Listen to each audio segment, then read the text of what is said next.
there was a paper published by a team led out of Harvard identifying what may be the core driver of aging and demonstration on an ability to kind of reverse aging. So I'll just start really quickly that, in the human body, we have many different types of cells, right? We have 200 roughly different kinds of cells, an eye cell, a skin cell, a brain cell, a heart cell.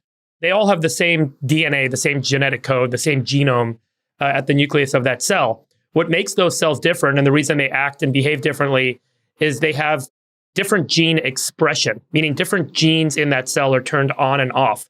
And when a gene is turned on, the protein that gene codes for is expressed and made in the cell. And the genes that are off, those proteins are not made. And remember, proteins are the biochemical machines in biology. So when certain proteins are produced, they do stuff and other proteins don't do stuff, and the cell acts and behaves very differently. So some cells, when you turn genes on and off, you get a neuron. Some cells, you turn them on and off, you get a muscle cell in your bicep. Some of them, you get a heart cell. And so all of these cells are differentiated by the genes that are expressed. The general term for the expression of genes is the epigenome. And an epigenome basically refers to these systems whereby there's certain parts of the DNA, certain segments of genes are uncoiled a little bit. So if you zoom in on DNA, there's 23 chromosomes. They're tightly wrapped in these coils. And when you go even closer, you see that there's these segments called nucleosomes. And a nucleosome means it's like a bead, and a bunch of DNA is wrapped around the bead.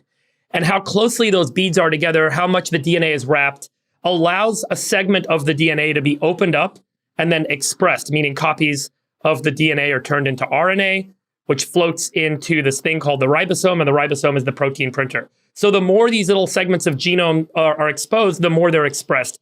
And there's certain chemicals, these methyls and acetyls, that kind of attach to the genome, and certain elements that allow parts of the chromosome to wrap up and get really tightly bound, or to unwrap and to express the gene.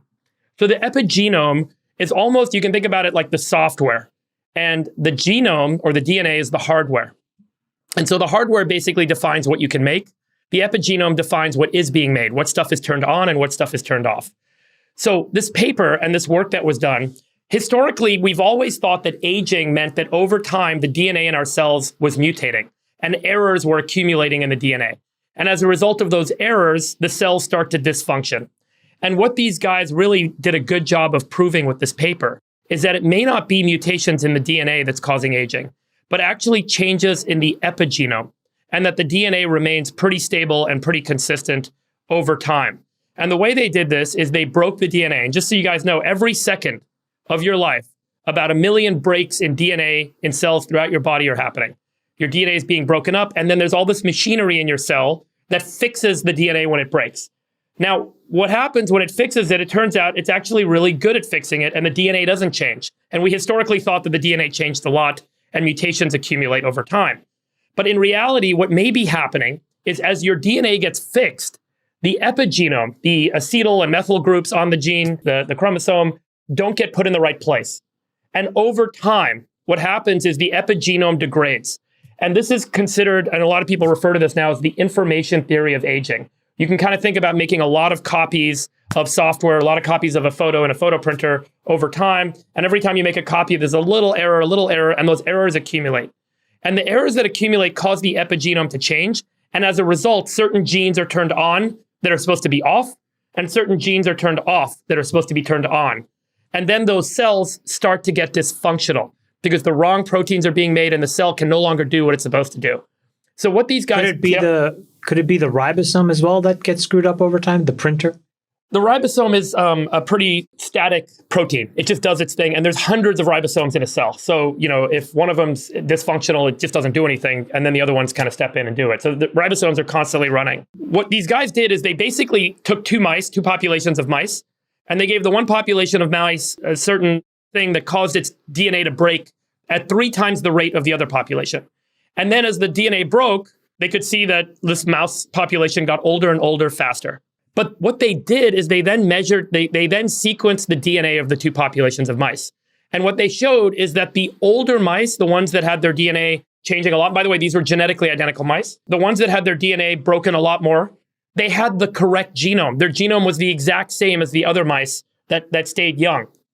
And so what that tells us is that it's the epigenome and not the DNA itself that's changing. So then here's what they did. Remember last year we talked about Yamanaka factors, which are these 4 proteins, these 4 molecules that can be applied to DNA, to a cell, and they cause all of the gene expression to reset back to looking like a stem cell. And remember, all of those differentiated cells come from a stem cell.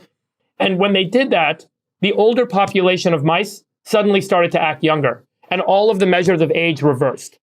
And they did this across different tissue types. They measured this in a lot of different ways: cognitive function, health, cellular health, et cetera. And so it is not just a fantastic new proof point of how Yamanaka factors can actually reverse age, but it demonstrates that the epigenome itself is what is the core driver of aging. And you guys remember Altos Labs raised $3 billion in a seed round last year. And you remember at the end of 21, I said like Yamanaka factors and aging research is going to be kind of the next hot thing. I think this paper is going to be one of the seminal papers that really kind of illustrates and proves the point that this epigenome is the driver of aging. And as we now are investing a lot of money in figuring out how Yamanaka factors and other transcription factors like the Yamanaka factors can be applied in specific ways to actually reverse aging and cause the cells to start functioning correctly again.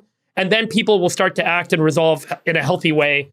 Once again, there's a lot of work to go between here and there, but now we have a much more kind of definitive proof point that this information theory of aging may be real, that it's tied to the epigenome, and that there are solutions that can work. And we have to figure out how to put them together and how to engineer a fantastic outcome. So really great paper by a team led out of Harvard.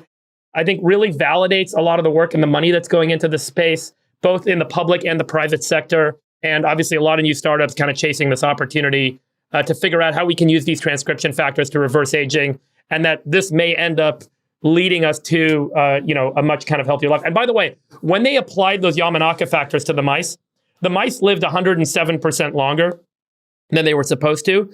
But more importantly, the health span as it's defined improved. So the mice not only lived longer, but they actually lived healthier. All the measures of healthiness in the body improved. So it's a really kind of Friedberg, powerful is this going to help us in the next 10 years?